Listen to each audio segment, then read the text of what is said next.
Langsung saja kita mulai. 10 suhu ruangan. Kamu masuk ke ruangan panas. Baju mulai lengket, dahi berkeringat. Kipas angin berputar, tapi hembusannya setara pendapat netizen. Ada, tapi tidak membantu. 5 menit kemudian, seseorang bertanya, kamu kenapa? Dan tiba-tiba kamu merasa ingin pindah negara. Kamu pikir emosimu muncul karena hidup berat, karena banyak tekanan, karena dunia tidak adil. Kadang tidak serumit itu. Bisa jadi kamu cuma kepanasan.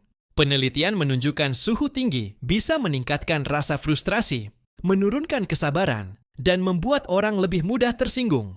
Itulah kenapa antrean panjang di ruangan panas terasa, seperti ujian mental tingkat dewa. Sebaliknya, saat terlalu dingin, tubuh fokus bertahan. Tangan beku, otak lambat, motivasi turun. Kamu bukan malas, kamu cuma menyerupai nugget beku. Jadi kalau ada pertengkaran keluarga, rapat kacau, atau suasana rumah tegang, coba cek dulu termostat sebelum cek astrologi. Bisa jadi masalah terbesar bukan kepribadian, tapi ventilasi. 9. Langsung minum air lemon hangat untuk mengubah hidup. Masih setengah sadar, saya masuk dapur dan membuat air lemon hangat. Internet menyebutnya ritual para juara. Konon ini membersihkan racun, membakar lemak, membangunkan organ, mungkin juga memperbaiki hubungan keluarga. Saya meminumnya. Rasanya seperti air biasa yang kebetulan sedang mengalami krisis identitas. Air lemon memang bisa menyegarkan, memberi sedikit vitamin C, dan membuat Anda minum air di pagi hari. Itu bagus. Tapi gagasan bahwa tubuh penuh racun yang hanya takut pada lemon adalah fiksi yang terlalu populer. Tubuh Anda sudah punya sistem detoks, hati, ginjal, paru-paru, usus. Mereka bekerja 24 jam tanpa perlu irisan buah di gelas. Yang berubah setelah minum itu hanyalah saya jadi lebih sering ke kamar mandi dan sedikit asam di lambung. Ternyata kadang kebiasaan orang sukses hanyalah sarapan yang dipasarkan dengan agresif. 8. Nama yang terdengar meyakinkan. 2 orang memberi nasihat yang sama. Satu berkata santai, kurangi pengeluaran, tambah tabungan. Yang satu lagi memakai jas dan berkata, saya adalah Senior Financial Lifestyle Optimization Consultant.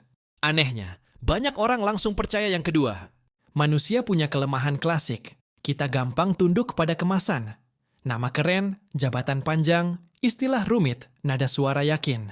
Semua itu sering terdengar lebih pintar, meski isi pesannya kadang cuma versi mahal dari jangan boros.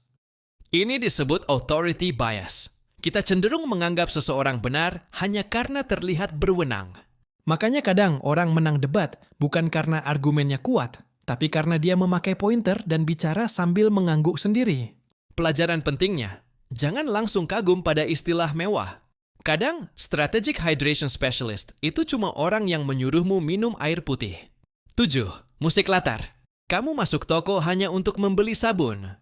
17 menit kemudian, kamu keluar membawa lilin aromaterapi, camilan impor, dan pertanyaan eksistensial. Apa yang terjadi? Salah satunya, musik latar. Musik lambat membuat orang bergerak lebih santai dan tinggal lebih lama. Musik cepat mendorong orang berjalan lebih cepat. Musik elegan membuat tempat terasa mahal, bahkan saat kamu sedang melihat gantungan kunci. Toko, restoran, dan pusat belanja memahami satu hal. Telinga adalah jalan pintas menuju dompet. Saat musiknya nyaman, kamu merasa santai. Saat santai, kamu lebih lama tinggal. Saat lebih lama tinggal, peluang membeli naik. Dan boom, kamu sekarang memiliki bantal dekoratif yang sebenarnya tidak dibutuhkan. Jadi saat kamu bilang, aku cuma lihat-lihat, speaker toko sudah berbisik. Kita lihat nanti. 6. Posisi barang di sekitarmu. Di meja ada air putih, buku, dan semangkuk camilan. Mana yang paling dulu kamu sentuh? Biasanya yang paling dekat, karena otak sangat menyukai jalan termudah. Bahkan kadang lebih setia pada kemudahan daripada pada cita-cita. Kalau keripik ada di samping tangan, kamu makan tanpa sadar. Kalau ponsel ada di atas bantal, kamu scroll sampai lupa tidur. Kalau buku terbuka di meja, kemungkinan dibaca naik drastis. Artinya, banyak kebiasaan bukan soal karakter, tapi soal posisi benda. Orang sering berkata, aku kurang disiplin. Padahal yang terjadi, camilan disimpan di meja, alarm ditaruh dekat tangan, charger ponsel ada di samping kasur, dan meja kerja terlihat seperti museum kekacauan. Coba ubah lingkungan sedikit. Taruh air putih dekatmu. Simpan camilan jauh. Letakkan alarm di seberang kamar. Buat malas jadi susah. Kadang musuh terbesar bukan diri sendiri, tapi keripik yang terlalu strategis. 5. Wajah orang di sekitarmu. Kamu duduk bersama orang yang sepanjang hari mengeluh. Cuaca salah, jalan macet salah, wifi lambat dianggap pengkhianatan nasional. 2 jam kemudian, moodmu ikut turun. Emosi menular. Manusia secara alami membaca ekspresi wajah, nada suara, dan energi sosial di sekitar. Kita menyerap suasana, bahkan saat tidak sadar. Kalau sekelilingmu tegang, tubuh ikut tegang. Kalau sekelilingmu tenang, napas ikut melambat. Kalau sekelilingmu hobi drama, ya selamat datang di episode baru. Ini sebabnya lingkungan sangat berpengaruh. Kamu bisa niat produktif jam 8 pagi, lalu duduk dekat orang yang mengeluh 15 menit, dan tiba-tiba semangatmu menghilang seperti kaus kaki di mesin cuci. Jadi mungkin kamu tidak lelah karena hidup. Kamu lelah karena atmosfer sosialmu mirip sinetron 300 episode. 4. Jumlah pilihan. Kamu berdiri di depan rak dengan 47 jenis pasta gigi. Semua menjanjikan napas segar, gigi putih, gusi sehat, hidup sukses, dan mungkin jodoh datang lebih cepat. 5 menit kemudian, kamu justru ingin pulang. Semakin banyak pilihan, semakin berat kerja otak. Ini disebut decision fatigue. Terlalu banyak membandingkan, menguras energi mental. Makanya setelah memilih baju, memilih menu, memilih transportasi, memilih balasan chat, dan memilih apakah hidup ini ada arah, otakmu mulai kelelahan. Lucunya, kita sering mengira banyak pilihan berarti kebebasan total. Padahal kadang banyak pilihan cuman bentuk lain dari kebingungan premium. Karena itu beberapa orang sukses menyederhanakan keputusan kecil. Pakaian simple, menu rutin, jadwal jelas. Bukan karena membosankan. Karena otaknya tidak mau duel setiap pagi dengan 12 pilihan sarapan. 3. Notifikasi kecil yang terdengar polos. Kamu sedang fokus bekerja. Ide mulai mengalir.